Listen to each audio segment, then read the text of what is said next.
Good morning class 7th। गणित में हम पाठ 11 परिमाप और क्षेत्रफल पढ़ रहे हैं, जिसमें आप आज पढ़ेंगे क्षेत्रफल की इकाइयों का रूपांतरण। क्षेत्रफल की इकाइयाँ कौन कौन सी होती हैं? जैसे मिलीमीटर होता है तो वहाँ लिखना पड़ता है क्षेत्रफल में वर्ग मिलीमीटर, सेंटीमीटर होता है तो वर्ग सेंटीमीटर, और मीटर होता है तो वर्ग मीटर, किलोमीटर होता है तो वर्ग किलोमीटर। इस प्रकार से हम लिखते हैं। जैसे मिलीमीटर वर्ग मिलीमीटर कैसे लिखते हैं, ये लिखने का तरीका है mm की घात 2। इसी प्रकार से वर्ग सेंटीमीटर कैसे लिखते हैं, cm की घात 2। वर्ग मीटर कैसे लिखते हैं, m की घात 2। मीटर तो m लिखा जाता है ना, तो m की घात 2 वर्ग मीटर हो गया। वर्ग किलोमीटर को हम km लिखते हैं, तो वर्ग किलोमीटर km की घात 2 है ना। इस प्रकार से यदि हम ऐसे लिख रहे हैं mm की घात 2, तो इसको हम क्या पढ़ेंगे, वर्ग मिलीमीटर। cm की घात 2 लिख रहे हैं तो इसको वर्ग सेंटीमीटर पढ़ेंगे। m की घात 2 लिख रहे हैं तो इसको हम वर्ग मीटर पढ़ेंगे। km की घात 2 लिख रहे हैं तो इसको वर्ग किलोमीटर पढ़ेंगे। ठीक है, इनको आपस में एक दूसरे में बदला भी जा सकता है। जैसे है 1 सेंटीमीटर।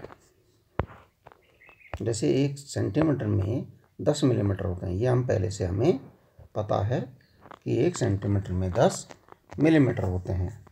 तो 1 वर्ग सेंटीमीटर में कितने वर्ग मिलीमीटर होंगे? इसके लिए क्या करना पड़ता है, वर्ग मतलब इस घात 2 का मतलब 2 बार गुणा होता है। तो यहाँ 10 है तो 10 की 2 बार गुणा करिए, 10 गुणा 10 वर्ग मिलीमीटर। 10 गुणा 10 कितना होता है, 100। तो 1 वर्ग सेंटीमीटर में 100 वर्ग मिलीमीटर होते हैं। ये ध्यान देने की बात है कि 1 वर्ग सेंटीमीटर में 100 वर्ग मिलीमीटर होते हैं। इसी प्रकार से देखिए 1 मीटर में कितने सेंटीमीटर होते हैं, 100 सेंटीमीटर होते हैं।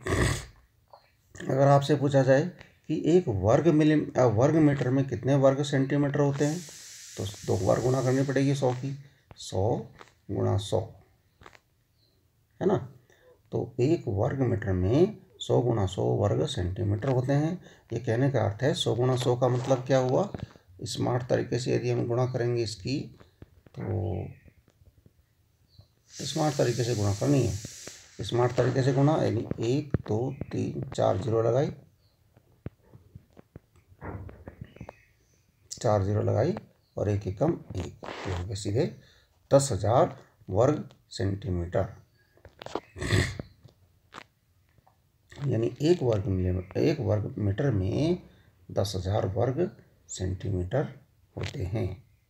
कहने का अर्थ है कि एक जो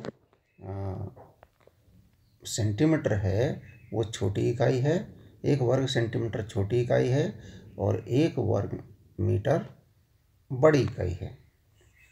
ऐसी 1 वर्ग मिलीमीटर छोटी इकाई है और 1 वर्ग सेंटीमीटर बड़ी इकाई है।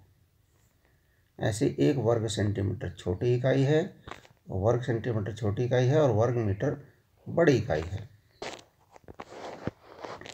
अब हम कहें कि 1 मीटर में 1000 मिलीमीटर यदि होते हैं, ये आपको पता है, ये पहले से ही हमें पता है, क्योंकि 1 मीटर में 1000 मिलीमीटर होते हैं।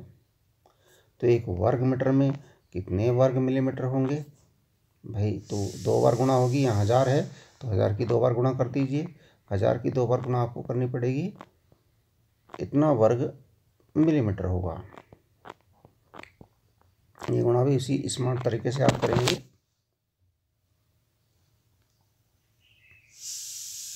हो जाएगा, कितने जीरो लगेंगे, 1 2 3 4 5 6, 1 2 3 4 5 6 हो जाएगा सीधे इकाई, ढाई, सैकड़ा, 1000, 10,000, लाख, 10 लाख। 10 लाख वर्ग मीटर 1 वर्ग मीटर में 10 लाख वर्ग मिलीमीटर होंगे।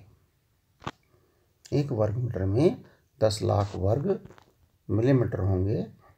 और इसका अर्थ है कि एक वर्ग मीटर बड़ी इकाई है और एक वर्ग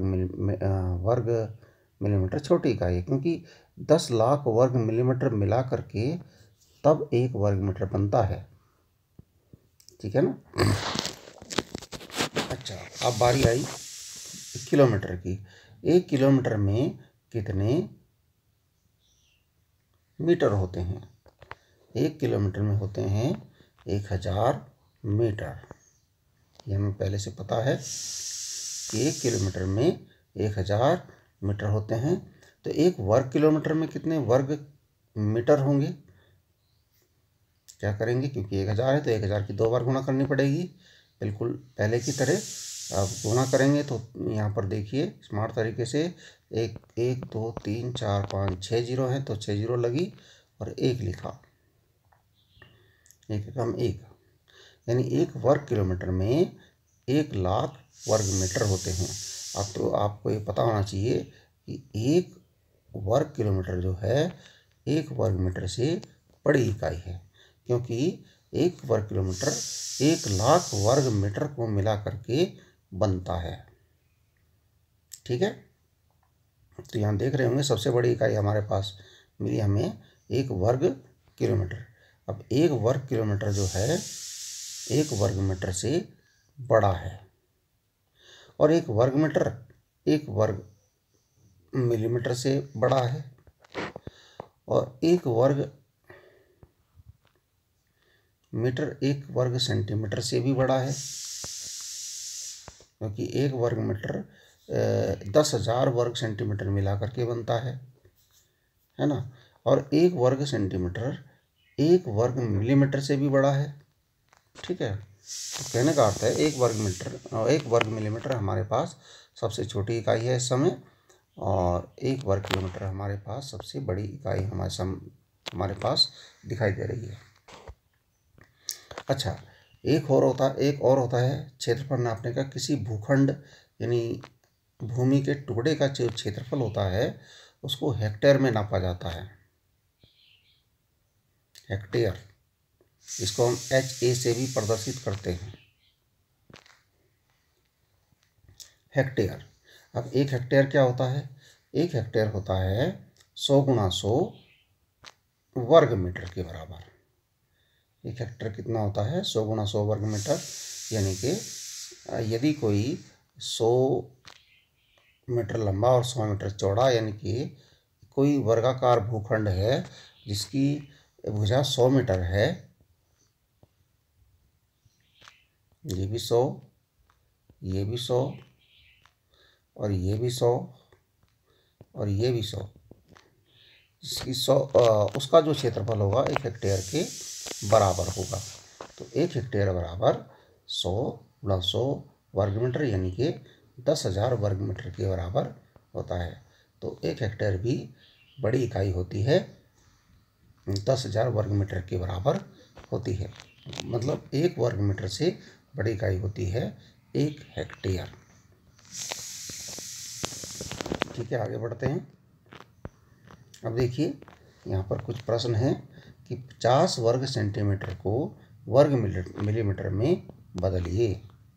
अब क्योंकि हम जानते हैं, अभी हमने देखा है कि एक वर्ग सेंटीमीटर बराबर 100 वर्ग मिलीमीटर होता है। तो 50 वर्ग सेंटीमीटर क्या होगा? 50 की गुणा हो जाएगी उसमें, 50 × 100 वर्ग मिलीमीटर, और 50 में 100 की गुणा करेंगे तो स्मार्ट तरीके से 1 2 3 3 जीरो लग जाएंगी, और 5 एकम 5, 5000 वर्ग मीटर हो जाएगा।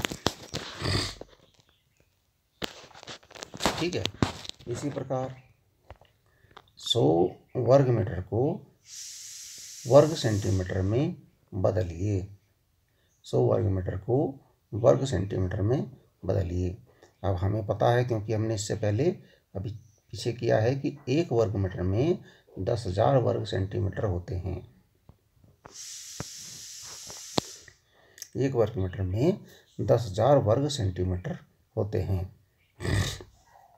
तो 10 वर्ग मीटर में क्या होगा, 10 की गुणा हो जाएगी, 10 गुणा 10,000 वर्ग सेंटीमीटर, है ना। तो 10 वर्ग मीटर में 1,00,000 वर्ग सेंटीमीटर हो जाएंगे। ठीक है। अच्छा, हमारे पास उदाहरण है कि एक आयताकार पार्क, जिस प्रकार के सवाल इसमें होने हैं। एक आयताकार पार्क 45 मीटर लंबा और 30 मीटर चौड़ा है।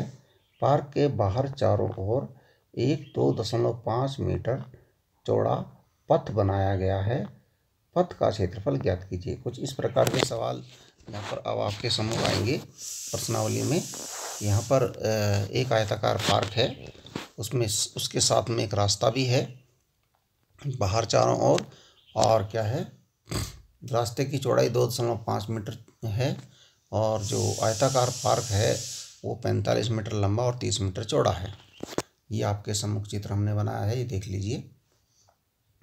यहाँ पर ये पार्क है, ये 45 मीटर लंबा है और 30 मीटर चौड़ा है, और जो रास्ता है चारों ओर, ये रास्ता है, रास्ता आपको दिख रहा होगा, इसकी चौड़ाई है 2.5 मीटर। यहाँ भी, यहाँ भी, यहाँ भी, कहीं भी देख लीजिए, सब जगह 2.5 मीटर है। अब दिया है आयताकार पार्क की लंबाई L बराबर 45 मीटर, आयताकार पार्क की चौड़ाई B बराबर 30 मीटर, पथ की चौड़ाई 2.5 मीटर। अब इन्होंने पूछा कि पथ का क्षेत्रफल क्या होगा, ये जो रास्ता है इसका क्षेत्रफल क्या होगा, ये इन्होंने पूछा।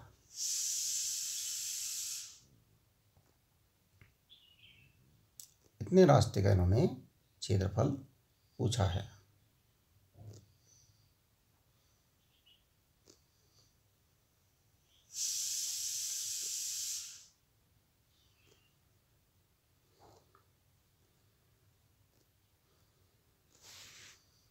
तो इसका क्षेत्रफल कैसे निकलेगा? पथ का क्षेत्रफल निकालने के लिए हमें क्या करना पड़ेगा? पथ का क्षेत्रफल निकालने के लिए हमें पथ सहित पार्क का क्षेत्रफल एक बार निकालना पड़ेगा।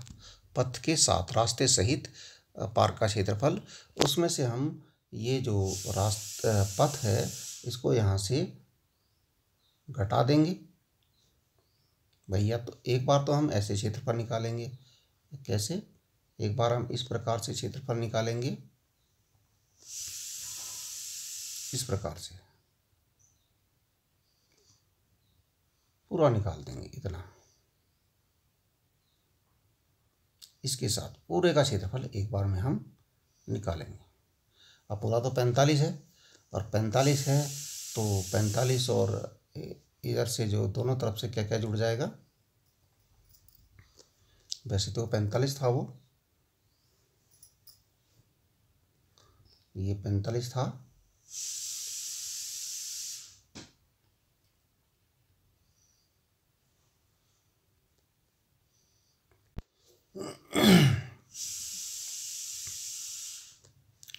तो यहाँ पर हमें क्या निकालना पड़ेगा?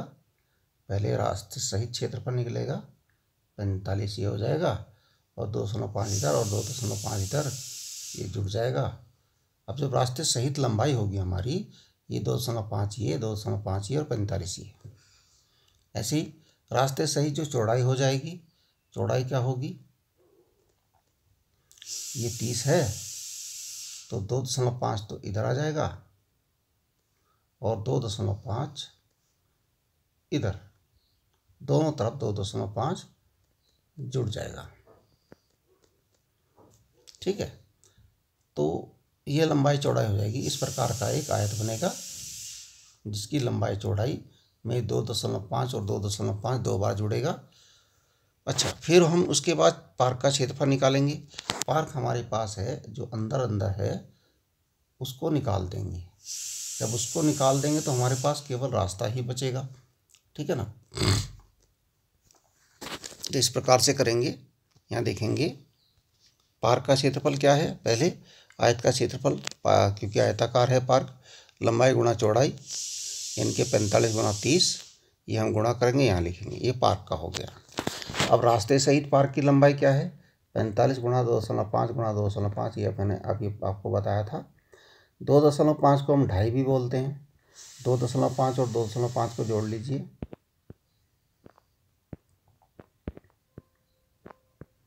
जोड़ेंगे 5 5 10 का 0, 2.2 और 1 5, ये 5 आ गया।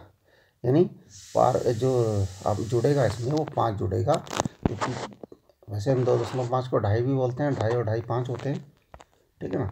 तो 45 में 5 हमने जोड़ा, ये हो गया 50 मीटर। इसी प्रकार रास्ते सहित पार्क की चौड़ाई क्या हो जाएगी? इसमें भी ऐसे ही होगा। 30 में 2.5 और 2.5 जुड़ेगा, ये 30 और 5 होएगा 35 मीटर। अब रास्ते सहित पार्क का क्षेत्रफल क्या हो जाएगा? बराबर आयत का क्षेत्रफल। रास्ते सहित पार्क का क्षेत्रफल, ये भी एक आयत है। तो लंबाई गुणा चौड़ाई 50 गुणा 35 आ गया। ये भी गुणा करके यहाँ लिख लीजिए, दोनों लिख लेंगे आप। देखो क्या क्या लिखना है आपने, ये भी आपने गुणा करके लिखना है, ये भी आपने गुणा करके लिखना है। अब आप समझ लीजिए 45 गुणा 30 रास्ते का क्षेत्रफल, ये आपका पार्क का क्षेत्रफल है, और ये आपका रास्ते सहित पार्क का क्षेत्रफल है। तो ये ज़्यादा होगा और ये कम होगा, तो इसमें से ये घटाना पड़ेगा, तब आपका रास्ते का क्षेत्रफल निकलेगा।